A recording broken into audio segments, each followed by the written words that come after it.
क्या तुम्हें स्पाइडरमैन याद है या फिर पीटर की वो कूल पावर्स? और आगे ये दल्ले मकड़े के साथ कुछ ऐसा होता है जो तुमने क्या मैंने भी कभी एक्सपेक्ट नहीं किया था। और आखिर क्या था पीटर का पास्ट? वेल ये सब तो तुम्हें आगे पता चलेगा। होम कमिंग से शुरू हुआ ये सफर फार फ्रॉम होम के फ्रॉड, धोखे और नो वे होम के उस दर्दनाक दर्द के बाद अब ये नल्ला स्पाइडरमैन कहाँ आकर खड़ा है वो तुम आगे खुद देख लोगे। तो अगर तुमने भी टॉम हॉलैंड की कोई मूवी मिस कर दी हो तो आराम से बैठ जाओ, और अगर माँ बुला रही हो तो पहले उनका काम निपटा लो, क्योंकि आज मैं तुम्हें बताने वाला हूँ स्पाइडरमैन की एंटायर स्टोरी।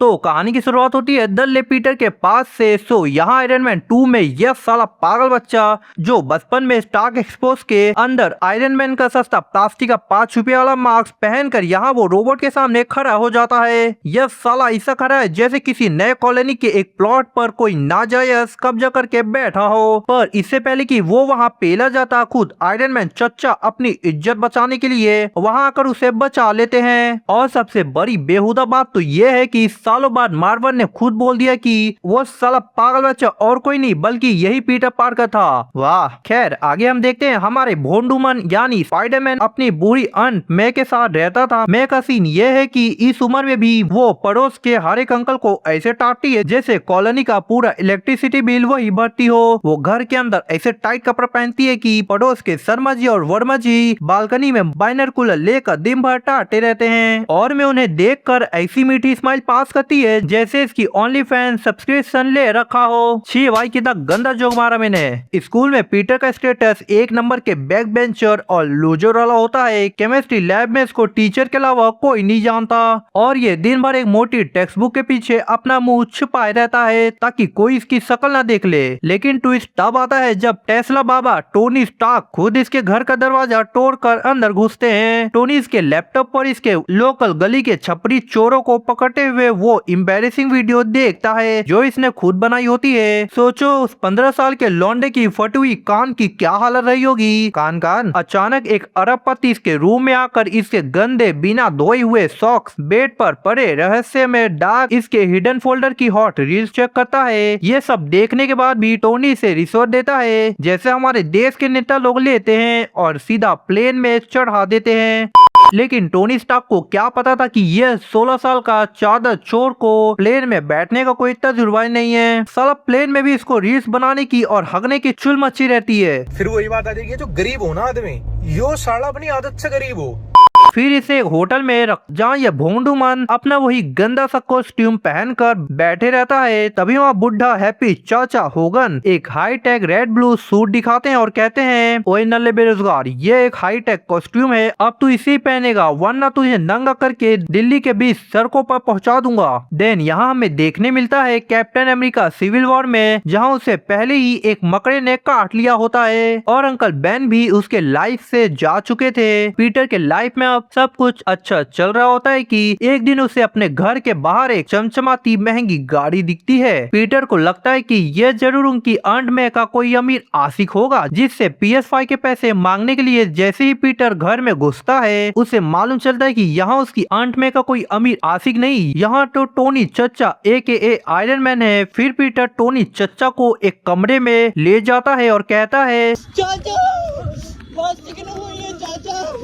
हैं? अरे यह तो गलत स्क्रिप्ट पढ़ ली। उसके बाद टोनी चच्चा पीटर के साथ कैप्टन की मरम्मत करने चलने को बोलते हैं, लेकिन पीटर उसे साफ मना कर देता है। पर फिर काफी देर तक मना करने के बाद और टोनी चच्चा से खुद की लड़कियों को छेड़ने वाली वीडियो देखने के बाद फाइनली हमारे पीटर भैया चलने के लिए मान जाते हैं। कैप्टन के सामने जब ये बच्चा हवा में उछल कर आता है और जायंट मैन स्कॉट लैंग की टांग पकड़कर धरती पर गिरा देता है तो पब्लिक को लगता है वाह क्या हीरो है। लेकिन रियल ड्रामा तब शुरू होता है जब लड़ाई खत्म होने के बाद टोनी से वापस उसी गंदे मक्खी भिन भिनाते बस स्टॉप पे फेंक कर बोलता है, चल निकल, अभी तेरे दूध पीने का दिन है, जाकर अपनी माँ से हॉर्लिक्स की बोतल मंगा और हुम्मक कर, वरना तेरी गुद्दी पर ऐसी लात मारूंगा कि सीधा मार्स पर जाकर लैंड करेगा और वहाँ ऑक्सीजन भी नहीं मिलेगी नल्ले। सिविल वॉर के बाद पीटर का असली नंगा नाच शुरू होता है जिसे हम होम कमिंग कहते हैं। पीटर रोज सुबह स्कूल जाता है और इसी इंतजार में बैठा रहता है कि कब टोनी का सेक्रेटरी हैप्पी चचा होगन इसके व्हाट्सएप मैसेज का रिप्लाई देंगे, पर टोनी ने इसको ब्लॉक कर रखा होता है ताकि इसके फालतू के रोने धोने से फोन की मेमोरी ना फुल हो जाए और स्पैम फोल्डर ओवरफ्लो ना हो। पीटर अपना रेड एंड ब्लू सूट पहनता है जिसमें एक एआई होती है जिसका नाम करीन होता है। यह करीन और कोई नहीं बल्कि एक ऐसी डिजिटल स्टेप मॉम है जो हर 2 मिनट पर इसके औकात याद दिलाती रहती है और बताते हैं कि इसका फिजिकल फॉर्म कितना यूजलेस और पैथेटिक है। पीटर क्वीन की गलियों में साइकिल चोरों को पकड़ता है और बुढ़ी औरतों को रोड क्रॉस करवाता है, बिल्कुल एक जोमेटो डिलीवरी बॉय की तरह जिसे टिप के नाम पर सिर्फ पड़ोसी की गाली मिलती हो। फिर एंट्री होती है एड्रियन टॉम्स AKA गिड भाई द वॉचर की, और भाई यह कोई आम विलन नहीं है बल्कि ये सिस्टम का वो शिकार है जो आगे जाकर पीटर की पूरी दुनिया को आग लगा देगा। टॉम्स एक ब्लू कॉलर कॉन्ट्रैक्टर है जिसका टेंडर न्यूयॉर्क की पहली लड़ाई के बाद गवर्नमेंट ने कैंसिल कर दिया था। अब वो चिटोरी एलियन के बचे हुए कचरे से हाईटेक वेपन बनाकर ब्लैक मार्केट में बेच रहा है अपने बच्चों की स्कूल फीस भरने के लिए। पीटर एक रात एक ATM रॉबरी रोकते वक्त इन वेपन्स तक पहुंच जाता है और जब वो टॉम्स के गैंग को पकड़ने की कोशिश करता है तब इसको समझ आता है कि मामला छोटे लेवल का नहीं है और इसके खुद के लाले पड़ने वाले हैं। एक बार स्टेटन आइलैंड पे फेरी पार डील चल रही होती है और ये भोंडू मन बीच में घुस जाता है। टॉम्स का एक एक्सपेरिमेंटल वेपन फेरी को बीच से फाड़ कर 2 टुकड़े कर देता है। पानी के अंदर हाहाकार मच जाता है, लोग डूबने लगते हैं और पीटर अपनी पूरी ताकत से जालियां फेंक कर सीप को रोकने की कोशिश करता है और वह इसकी खुद की गुद्दी फट रही होती है जोर लगाने में। इसकी नसें ऐसे तन जाती है जैसे कोई कंस्टिपेशन का मरीज पब्लिक टॉयलेट में बैठकर अपनी जान लगा रहा हो और गुद्दी से धमाके की आवाज आ रही हो। लेकिन तभी आकाश से Tony Stark AKA Iron Man आता है और सिप को वेल्ड करके इस बच्चे की जान बचाता है। टोनी गुस्से में आकर पीटर का सूट वापस खींच लेता है और बोलता है अगर तुम इस टाइट फिटिंग स्पेंडेक्स सूट के बिना एक नल्ले के अलावा कुछ भी नहीं हो तो तुम्हें इसे पहनने का कोई हक नहीं है। निकल यहाँ से सड़क पर और जाकर अपनी कद्दू सी शक्ल शीशे में देख। पीटर अंदर से पूरी तरह टूट जाता है, लेकिन जब इसे पता चलता है कि टॉम्स एक प्लान हाईजैक करने वाला है जो स्टार्क इंडस्ट्री का सारा माल लेकर उड़ने वाले हैं, तब पीटर अपनी वही पुरानी फटी हुई होममेड हुडी पहनता है जो इसने सिविल वॉर के टाइम बनाई थी और सीधा वर्चुअल के हाइड आउट पर पहुंच जाता है। वहाँ दोनों के बीच मस्त मारधाड़ होती है और टॉम्स अपनी विंग से पूरी पुरानी वेयर हाउस की बिल्डिंग को पीटर के ऊपर गिरा देता है। सो उस सीन की इंटेंसिटी अंधेरा, छत से पानी टपक रहा है और भारी भरकम कंक्रीट स्टील स्लैब पीटर के छोटे से सीने पर गिरे हुए हैं। पीटर चीखता है मदद के लिए क्योंकि इसका कोई दोस्त ही नहीं है। वो अपने आप को पानी के एक पुडल में देखता है जिसमें उसका भूतिया चेहरा दिखता है और उसे टोनी के वो शब्द याद आते हैं। वो अपनी सारी व्हील पावर एक तरफ रखता है और अपनी पूरी जान लगाकर उस हैवी स्टील पिलर को ऊपर उठा देता है और मलबे से बाहर निकल आता है। उसके बाद वो प्लेन क्रैश में टॉम्स की जान बचाता है और उसे पुलिस के हवाले कर देता है। होमकमिंग के बाद नीले बैगन थाइनोस का स्नैप होता है और पूरी दुनिया की आधी पॉपुलेशन गायब हो जाती है। 5 साल बाद जब महादानव हरा गोवी सिंह हल्कू भाई सभी को वापस लाते हैं तब पीटर भी वापस जमीन पर जिंदा लौट कर आता है और उसे पता चलता है कि टोनी स्टार्क तो भगवान के हवाले हो चुके हैं। और फिर हमारा पीटर पूरी तरह अंदर से टूट जाता है और कहता है अगर तुम्हें मेरी तरह अनलक्की नहीं होना और अपनी बंदी को किसी और के साथ नहीं देखना है तो जल्दी से आदि एनिमेवर्स को सब्सक्राइब कर लो। हाँ मैं तो भूल गया था तुम्हारे पास तो बंदी नहीं है। Emotional damn उसके बाद वो स्कूल की एक यूरोपियन ट्रिप पे जाता है जहां उसका प्लान होता है कि वो वेनिस में जाकर सेटिंग क्वीन MJ को अपने दिल की बात बताएगा और सस्ता रोमांस करेगा। पर किस्मत को कुछ और ही मंजूर होता है। जैसे ही वो वेनिस पहुंचता है वहां पानी का एक मैसिव एलिमेंटल मॉन्स्टर निकलता है और सारी टूरिस्ट बोट को तोड़ने लगता है। तभी आकाश से एक नया हीरो उतरता है जो फिश बाउल हेलमेट पहना होता है और ग्रीन मैजिक एनर्जी ब्लास्ट करके उस मॉन्स्टर को मिटा देता है। उसका नाम होता है Quentin back AKA fish ball fraud Mysterio जो खुद एक नंबर का फालतू और फ्रॉड होता है। निक फ्यूरी जो शील्ड का डायरेक्टर है वो पीटर को बस से उठवा कर अपने साथ सीक्रेट बेस पर लाते हैं और टोनी स्टार्क की आखिरी निशानी यानी इडिट नामक चश्मा पीटर के हाथ में थमा देते हैं। EDITS का मतलब होता है even dead I am the hero, भले ही मैं मर गया हूँ लेकिन मैं हीरो हूँ, इसका मतलब यही होता है भाई। और ये एक ऐसी है जो दुनिया दुनिया के सबसे एडवांस डिफेंस सैटेलाइट और किलर ड्रोन को एक इशारे पे कंट्रोल कर सकती है। सोचो एक 16 साल के नल्ले लौंडे जिसे अभी तक मैथ के सिंपल फॉर्मूला नहीं आते, उसे दुनिया की सबसे खतरनाक वेपन ग्रीड का मालिक बना दिया जाता है। प्रेशर में आकर पीटर एक ऐसी भारी मिस्टेक करता है जो इसकी जिंदगी की सबसे बड़ी गलती साबित होती है। वो मिस्टेरियो को मिलता है और बिना सोचे समझे पूरा एडिट का एक्सेस उठाकर उस डल्ले मिस्टेरियो को दे देता है। पैसा बर्बाद।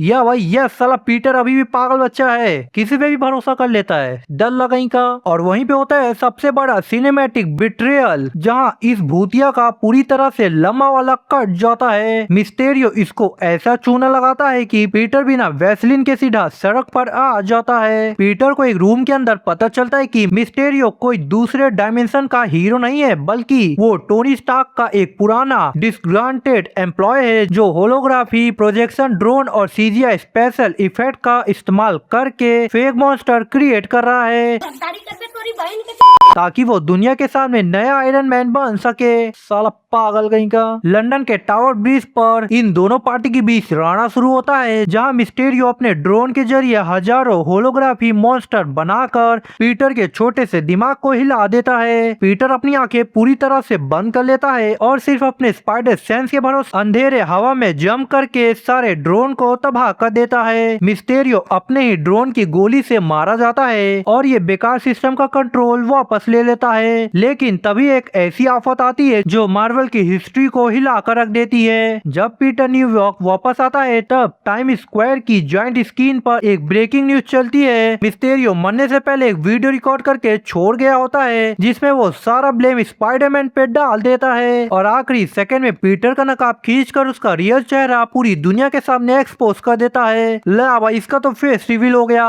ये कैसे हो गया है?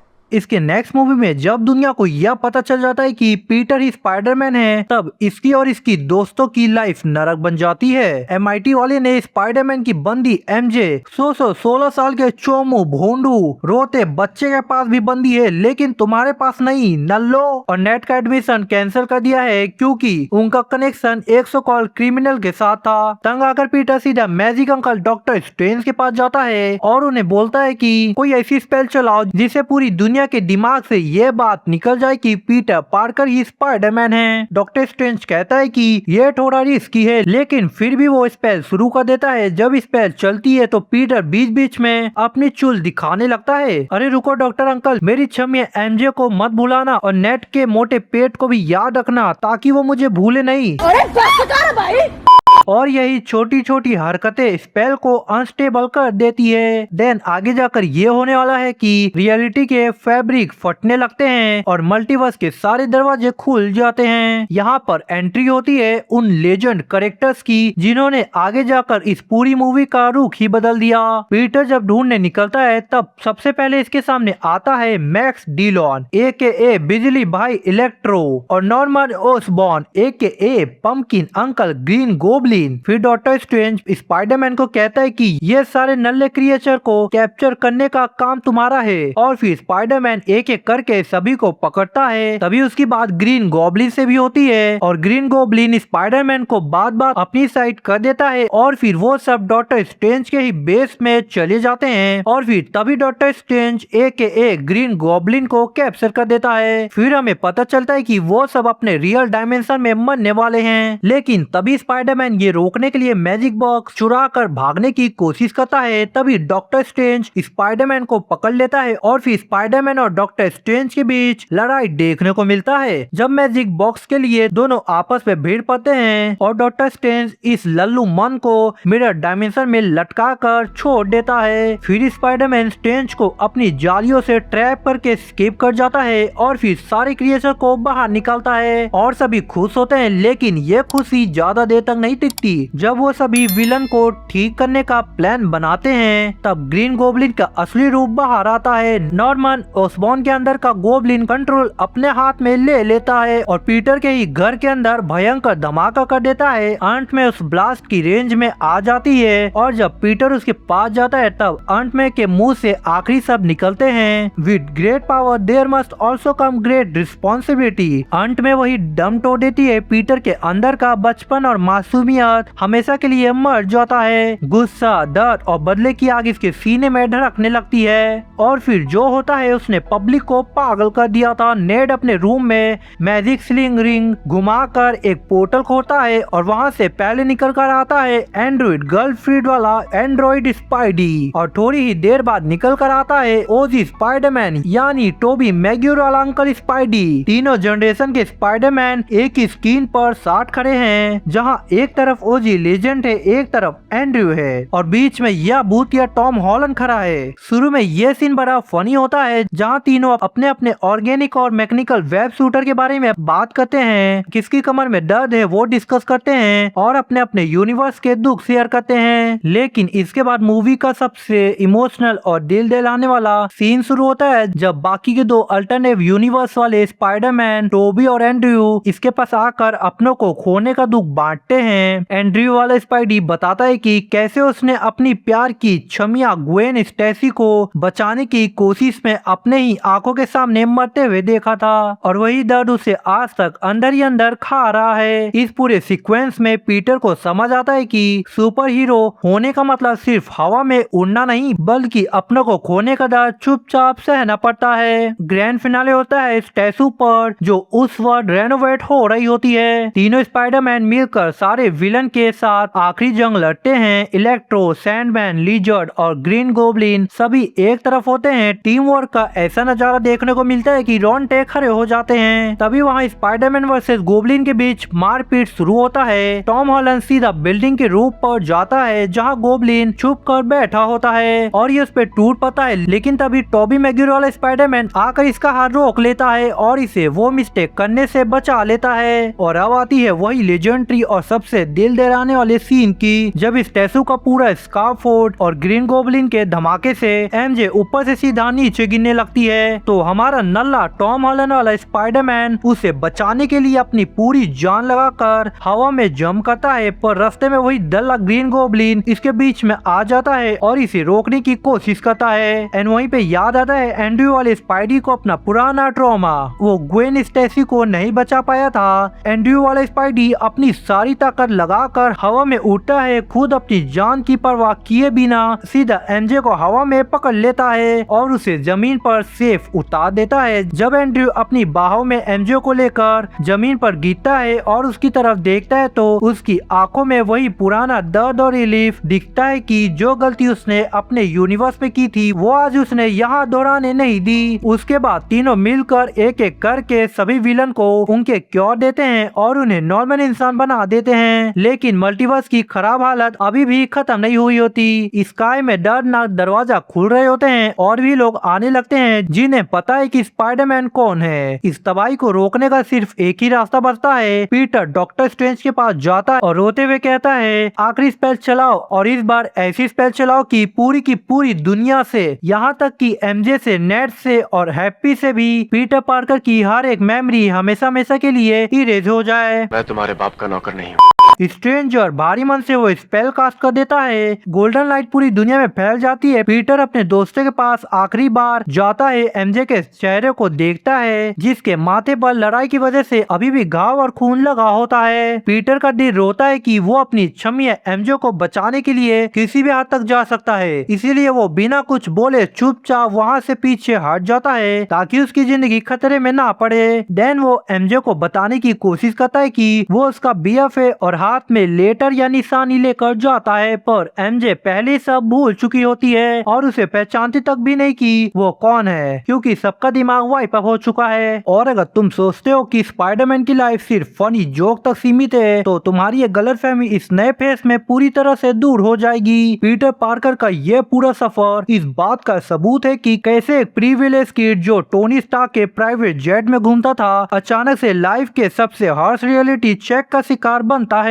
मार्वल ने इस कैरेक्टर के साथ वो सब किया है जो किसी भी हीरो के साथ नहीं होना चाहिए था। पहले उसे बाप जैसे मेंटोर दिया, फिर उसे छीन लिया, देन उसे हाईटेक सूट दिया, फिर उसे वही सस्ते क्लोथ मार्क्स पर ला कर खड़ा कर दिया और आखिरी में जब उसे सबसे ज्यादा प्यार और सपोर्ट की जरूरत थी तो पूरी दुनिया का दिमाग ही वाइप अप कर दिया और इसे एक अकेला आवारा बना दिया। तो अगर इसको एक लाइन में डिफाइन करे तो ये वही बंदा है जो एग्जाम में पहली बार चीट करने की कोशिश करता है और खुद ही पकड़ा जाता है और आखिरी में टीचर इसकी कॉपी फाड़ कर फेंक देती है और क्लास से बाहर निकाल देती है।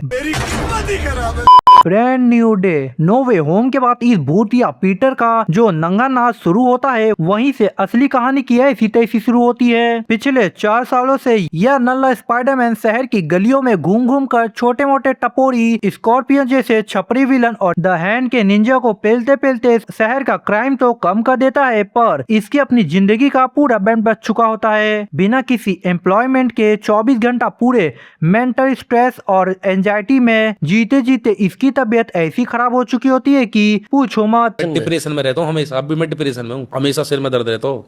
पर यह दल्ला इतना बेहुदा और जिद्दी है कि अपनी सेहत पर 1 रुपए का भी ध्यान नहीं देता, बस गवारों की तरह मुंह उठाकर घूमने निकल पड़ता है। शहर में एक अनजान मिलिट्री स्टाइल डॉग टैंक आकर शहर पर ऐसी तबाही मचाता है जैसे किसी नए छपरी नेता के चुनाव जीतने पर सड़क पर कब्जा हो गया हो। पहले तो हमारा पनीसर भाई अपनी गन निकालकर टैंक को रोकने की कोशिश करता है, पर स्पाइडी को लगता है कि यह साला बीच में आकर इसका मूड खराब कर रहा है। इस चक्कर में स्पाइडी पनीशर को एक तरफ धक्का दे देता है और अपनी फटी हुई गुद्दी लेकर टैंक को रोकने पहुंचता है। फाइट करते करते वो टैंक सीधा डॉग की बिल्डिंग से जाकर ऐसी जोर से टकराता है कि पूरा टैंक उल्टा होकर छत के बाहर गिर पड़ता है और उस पलटे हुए टैंक में से एक भयंकर बुढ़िया निकलकर बाहर आती है जिसके ऊपर किसी ने ब्लैक मैजिक यानी वशीकरण का फुल कोर्स कर रखा होता है। वो बुढ़िया वही क्रीपी शक्ति सीधा एक वहाँ खड़े बेचारे इनोसेंट पुलिस वाले पर ट्रांसफॉर्म कर देती है और उसे पूरी तरह वश में कर लेती है। उसके बाद वो वश में किया हुआ कॉप सीधा जेल के अंदर जाकर स्कॉर्पियन को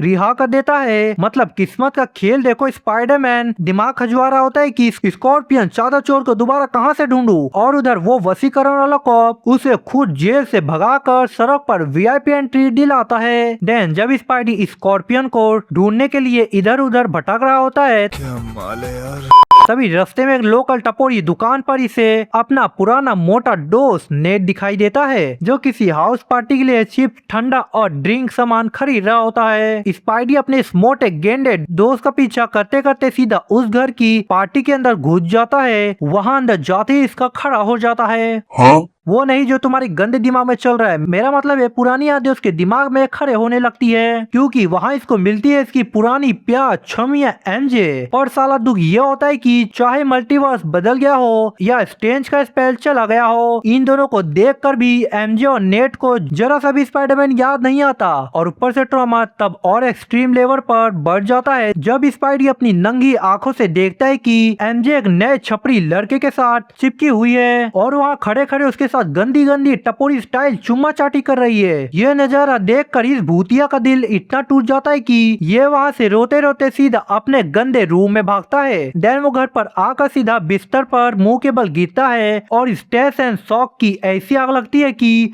वहीं यह ढेर हो जाता है। जब सुबह इसकी आग खुलती है तो यह देखता है कि इसने खुद को बेड पर अपने ही वेब में लपेट रखा है। यह अपने हाथ से जालियां फेंकने की कोशिश करता है पर साला जालियां निकलने की जगह इसके हाथ और स्किन रबर की तरह अजीब तरीके से स्ट्रेस होने लगते हैं। ज्यादा स्ट्रेस और मेंटल प्रेशर की वजह से इसका स्पाइडर डीएनए म्यूटेट होने लगता है और इसकी ताकत अचानक ऐसी पागलों की तरह बढ़ जाती है कि ये खुद अपनी शक्तियों को कंट्रोल नहीं कर पाता।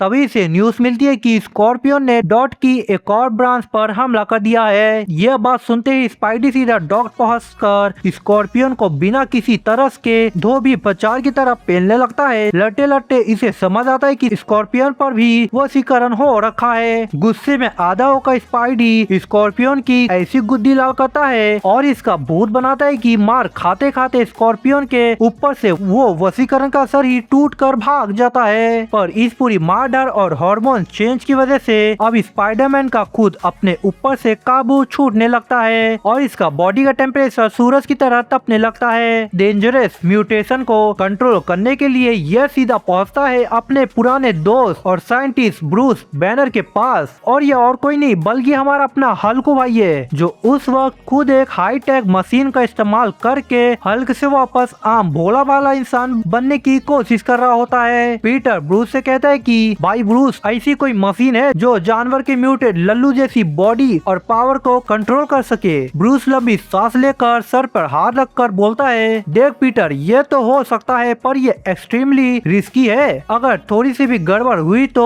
वो बंदा सीधा ऊपर पहुंच जाएगा। तभी पीटर जल्दी जल्दी में अपने इस म्यूटेशन को दबाने के लिए एक सस्ता लोकल क्वालिटी का इनहिबिटर डिवाइस खुद ही बना लेता है। वो डिवाइस को लगाता तो है पर कुछ ही सेकंड में वो इतना गर्म हो जाता है कि हीट की वजह से फूट कर धुआं छोड़ने लगता है। पीटर उसे वही गुस्से में फेंक देता है। देन यही रास्ते में चलते चलते इसको एक अनजान व्यक्ति मिलता है जो खुद पूरी तरह वशीकरण के नशे में झूम रहा होता है। वो स्पाइडी की तरफ देखता है और एक अजीब सी क्रीपी स्माइल पास करके कहता है, ओए नल्ले, मुझे तेरे सारे सीक्रेट पता है और अगर ज्यादा उछला तो तेरी उस छमिया एमजे को ऐसी मौत दूंगा कि तू देखता रह जाएगा। यह सुनते ही स्पाइडी भाई की फट के हाथ में आ जाती है और वो सीधा रॉकेट की स्पीड से एमजे के पास भागता है पर तब तक बहुत देर हो चुकी होती है। एमजे भी उस टेलीपैथिक वशीकरण का शिकार हो चुकी होती है। एमजे वहाँ आती है, स्पाइडी के सामने सच से प्यार का एक फेक नाटक करके उसे चुम्मी देती है। देन उसका लंबा वाला काट के बिल्डिंग के किनारे से नीचे छलांग लगा देती है। बट स्पाइडी अपनी जान की बाजी लगाकर हवा में जंप करता है और एमजे को सेफली बचा लेता है। और तभी वहाँ खड़ी एक गाड़ी के अंदर एक बैडी लड़की बैठकर मस्त चिल मार रही होती है। Dam, she is hot. छी छी छी, आंखें देखो, नीयत में खोट साफ नजर आता है, हवस से भरी हुई।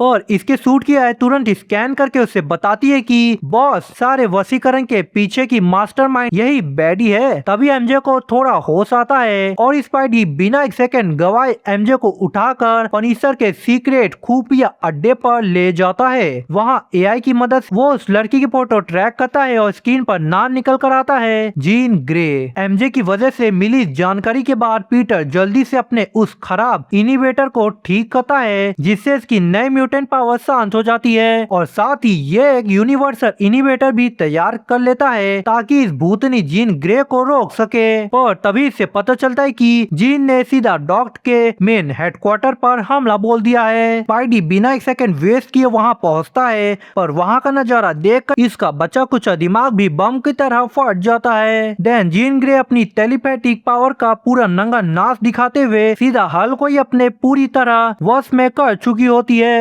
हल की आंखें लाल और व्हाइट कलर में पागल की तरह ग्लो कर रही होती है और उसने ब्रूस बैनर के उस मशीन इनहिबिटर को अपने हाथों से तोड़कर फेंक दिया होता है जो उसे इंसान बनाए रखने में हेल्प करता था। हल्क वापस अपने सबसे खतरनाक बीस्ट फॉर्म में आ चुका होता है और गुस्से में ऐसी दहाड़ मारता है कि आसपास की बिल्डिंग के सारे शीशे चकनाचूर हो जाते हैं। हल्क गुस्से में आग बबूला होकर कहता है, Hulk strong, Hulk destroy. Hulk सीधा एक 500 किलो का कंक्रीट का पिलर उठा के स्पाइडी के मुंह पर दे मारता है लेकिन तभी वहाँ पनिशर आ जाता है और डर डर करके हल्क पर गोली की बारिश कर देता है। उसी बीच स्पाइडी अपनी नई म्यूटेंट एबिलिटी और स्पीड से उस पिलर को डॉच करता है पर हल्क एक ही झटके में उसे जमीन पर पटक कर धूल में मिटा देता है। स्पाइडी को हल्क से ऐसी दल्ले जैसी धुलाई पड़ती है कि इसकी सारी हड्डियां एक साथ बोल उठती है और यहाँ हर एक मुक्के से पूरी बिल्डिंग कांप उठती है और मार खाते खाते स्पाइडी के अंदर का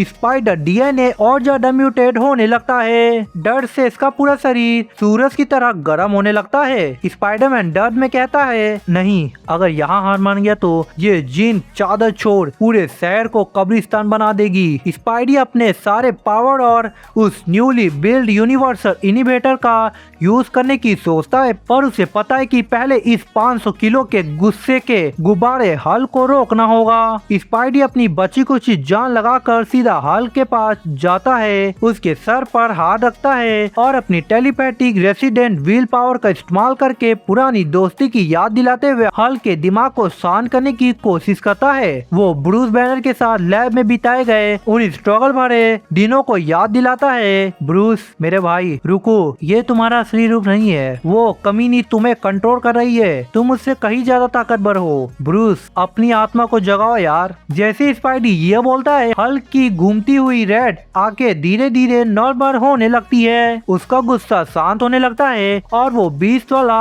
खूंखार रूप छोड़ने लगता है। तभी एक जोरदार झटके के साथ हल्क बिल्डिंग के किनारे से फिसल कर सीधा नीचे जमीन पर धूम धमाका के साथ गिर पड़ता है। धूल और धुएं के बादल हटते तो हम यहाँ देखते हैं कि हल्क वापस एक आम बेचारा इंसान ब्रूस बैनर में बदल चुका होता है जो वही बेहोश पड़ा होता है। है। ऊपर रूफ पर खड़ी जीन ग्रे ये सब अपनी आंखों से देख रही होती है। उसका गुस्सा 7वें आसमान पर पहुंच जाता है और वो अपनी सारी टेलीकिनेसिस और टेलीपैथी की शक्ति एक साथ स्पाइडरमैन पर छोड़ देती है। स्पाइडी को लगता है कि अब इसका दिमाग फट कर बाहर आ जाएगा, पर यह दल्ला फिर भी हार नहीं मानता। तुम इस बड़े बदलाव को नहीं समझते स्पाइडरमैन, ये दुनिया नया रूप चाहती है और तुम सब इसका कचरा हो। बदलाव जबरदस्ती नहीं होता जीन, और अब मैं किसी भी अपने को और नुस्खा नहीं होने दूंगा, चाहे मेरी खुद की गुद्दी क्यों ना फट जाए। बाकी सब तो ठीक है स्पाइडी भाई, लेकिन तुम्हारा है कौन अब? इससे पहले कि जीन अपनी कोई और अजीब हरकतें करे, स्पाइडी अपना तैयार किया हुआ यूनिवर्स इनिवेटर एक्टिव करता है और अपनी पूरी बची कुची ताकत से जीन की तरफ छलांग लगाकर सीधा उसके मत्थे पर वो डिवाइस चिपका देता है। जैसे ही डिवाइस ऑन होता है, जीन की आंखों की वो चमक 1 सेकंड में गायब हो जाती है। उसका वशीकरण तुरंत टूट जाता है और वो आग बंद करके बेहोश होकर वहीं जमीन पर ढेर हो जाती है। लेकिन जीन ने बेहोश होने से पहले एक नाम बोला था, सारा। स्पाइडी तुरंत बिल से पूछता है और बिल बताता है कि वो नाम उसके किसी अपने का था। कुछ ही सेकंड के अंदर डॉक्टर के एजेंट और पुलिस वहाँ पूरी फौज के साथ आ जाती है और जीन ग्रे को हटकर ही लगाकर हाई सिक्योरिटी ट्रांसपोर्ट वैन में डालकर ले जाती है। अगले सीन में पीटर एमजे को उसके घर के अंदर छोड़ने जाता है, जहाँ एमजे उसे प्यार से अपने घर में इनवाइट करती है। पीटर एमजे और नेट के बीच बातचीत होती है और तभी बातों बातों में पता चलता है कि जब एमजे वशीकरण में थी तब उसके दिमाग में एकदम अंधेरा छा गया था। तभी स्पाइडी को समझ आता है कि जीन ने सारा का नाम क्यों लिया था। वो समझ जाता है कि जीन और सारा के बीच कुछ तो पर्सनल कनेक्शन है। वो यालिना को इस बारे में पता लगाने के लिए बोलता है और तब पता चलता है कि सारा और कोई नहीं बल्कि जीन की अपनी ही सगी बहन है और उनके पास भी टेलीपैथी की डेंजरस पावर थी। डैमेज कंट्रोल वालों ने टेलीपैथी की पावर पर इलीगल एक्सपेरिमेंट करने के लिए सारा को कस्टडी में ले लिया था, जो कि पूरी तरह क्राइम था। ये सुनकर स्पाइडी का दिमाग हिल जाता है और उसे समझ आता है कि जीन तो बस अपनी बहन को बचाने की कोशिश कर रही थी और उल्टा स्पाइडरमैन ने ही उसे डैमेज कंट्रोल के हवाले कर दिया था। इसीलिए स्पाइडी जीन को बचाने के लिए भागता है। वहाँ पता चलता है कि बिल ने टेलीपैथी के बारे में पता करके यूज कॉपी करने की कोशिश की थी और इसी गंदी हरकत के चक्कर में सारा की जान चली गई थी। छी भाई, ये कितना दरिंदा इंसान है, इसकी वजह से इसकी बहन चली गई। और यहीं पे जीन वो कंटेनर देखती है जिसपे लिखा था मैक्स, और यह साली जीन कब से वही मैक्स को ढूंढ रही थी क्योंकि यही सारा के आखिरी सब थे। और यह देखकर भाई मैं थिएटर में पागल हो गया था। मैक्स कोई बॉडी बिल्डर, कोई बहुत खतरनाक विलन होगा, लेकिन कद्दू ऐसा नहीं होता, ये मैक्स होता है एक कंटेनर। वाह। अब डैमेज कंट्रोल वाले वही गंदे एक्सपेरिमेंट जीन पर भी करने की कोशिश कर रहे होते हैं। तभी जीन को अपनी बहन की मौत के बारे में पता चल जाता है और वो पागलों की तरह आग बबूला हो जाती है। इस गुस्से की वजह से जीन की शक्ति इतनी बढ़ जाती है कि उसके पास टेलीकिनेसिस की भी ऐसी खतरनाक शक्ति आ जाती है कि वो बिना छुए किसी भी चीज को हवा में उड़ा सकती है। जीन आते ही डैमेज कंट्रोल के हेडक्वार्टर को बॉम्ब की तरह तबाह कर देती है और अपने 1 किलोमीटर के रेडियस में सभी को मेंटली फ्रीज कर देती है। तभी स्पाइडी इस बिल्डिंग में पहुंचता है जहां जीन ने द हैंड निंजास को काबू करके स्पाइडी पर हमला करवा दिया होता है। जीन चिल्लाकर बोलती है, डैमेज कंट्रोल किसी की सगी नहीं है और इन्हीं चादर चोर ने इन हैंड निंजा को भी तुझे निपटाने के लिए रखा था। लेकिन जब हमारा स्पाइडी ऑलमोस्ट हार जाता है तभी वो अपनी नई म्यूटेंट ताकत से सभी निंजा की ऐसी धुलाई करता है कि सबके सब वहीं ढेर हो जाते हैं। दूसरी तरफ पनिशर जीन को मारने के लिए ढूंढ रहा होता है। जब वो हेडक्वार्टर के पास पहुंचता है तो उसे सभी लोग फ्रीज दिखते हैं। देन पनिशर पास की एक बिल्डिंग में बैठ अपनी लॉन्ग रेंज स्नाइपर गन लेकर जीन को उड़ाने की तैयारी करने लगता है। उधर स्पाइडी निंजा से निपटकर सीधा जीन के पास जाता है जो बिल को मारने वाली होती है, क्योंकि जीन का मानना होता है कि ये लोग खास शक्तियों वाले इंसान को चैन से जीने नहीं देते और ये बात कहीं ना कहीं सच भी है। देन जीन बोलती है, अगर तू इस बिल को बचाने आगे आया तो मैं इन सारे फ्रीज हुए बेचारे इंसानों को 1 सेकंड में मार दूंगी। लेकिन स्पाइडी बिना डरे आगे बढ़ता है और उसे प्यार से समझाने की कोशिश करता है कि जीन स्पाइडी के दिमाग में घुसने की कोशिश करती है, पर इस बार पीटर खुद उसे अपने अंदर आने देता है और अपनी आंट में की मेमोरी दिखाता है, जिसमें आंट में उसकी पावर से डरने के बजाय उसे खुशी खुशी एक्सेप्ट कर रही होती है। देन स्पाइडरमैन प्यार से बोलता है, मैं अपने को खोने का दर्द अच्छी तरह से समझता हूँ जीन, तू अकेली नहीं है, मैं तेरे तेरे साथ हूँ यार। तभी स्पाइडी की स्पाइडर सेंस उसे बताती है कि कोई जीन पर स्नाइपर से गोली चलाने की तैयारी कर रहा है और वो और कोई नहीं बल्कि पनिशर होता है। बिना सेकंड सोच से पीटर सीधा जीन के रास्ते में आ जाता है और वो गोली सीधा पीटर को लग जाती है। पीटर मरने की कगार पर पहुंच जाता है, पर अपनी फिक्र ना करते हुए वो जीन से कहता है कि वो वहाँ से भाग जाए क्योंकि पुलिस उसे पकड़ने के लिए आने वाली है। जीन वहाँ से रोते हुए चली जाती है और पनिशर दौड़कर स्पाइडी को हॉस्पिटल ले जाता है। हॉस्पिटल में पीटर का इलाज चल रहा होता है और जब तक पीटर होश में आता है जीन तब तक शहर छोड़कर जा चुकी होती है। पीटर को एहसास होता है कि अपना फर्ज निभाने के लिए सबसे दूर रहना ही जरूरी नहीं है, इसीलिए वो वापस अपने दोस्तों से मिलने लगता है और जिंदगी फिर से ट्रैक पर आने लगती है। अब आते हैं मूवी के वो कट सीन पे जो कि मैंने सुना था कि बहुत लोगों के थिएटर में नहीं दिखाया गया। हम देखते हैं कि पीटर का दोस्त नेड अपने मोबाइल पर एक नया गेम दिखा रहा होता है जो उसने स्पेशली स्पाइडरमैन को ट्रैक करने के लिए बनाया होता है। उस ऐप में स्पाइडरमैन शहर में नहीं बल्कि आउट ऑफ स्पेस अंतरिक्ष के बाहर दिख रहा होता है। इसके बाद स्क्रीन पर ब्लैक बैकग्राउंड में बोल्ड अक्षरों में लिखा हुआ आता है स्पाइडरमैन विल रिटर्न। तो बस एवी गैंग यही थी हमारे उस नल्ले बेरोजगार और किस्मत के मारे स्पाइडर पार्कर की कहानी। और अगर तुम ये वीडियो यहाँ तक देख रहे हो तो वीडियो को लाइक करके हाइप कर देना ताकि मुझे नेक्स्ट वीडियो के लिए मोटिवेशन मिले। और हाँ, चैनल को भी सब्सक्राइब कर देना ताकि तुम ऐसे अमेजिंग कंटेंट मिस ना कर पाओ। और बाकी तो तुम्हें स्क्रीन पर 2 वीडियो दिख रही होगी, जो अच्छा लगे वो देख लो। मैं मिलता हूँ तुमसे नेक्स्ट वीडियो में, तब तक के लिए बाय बाय।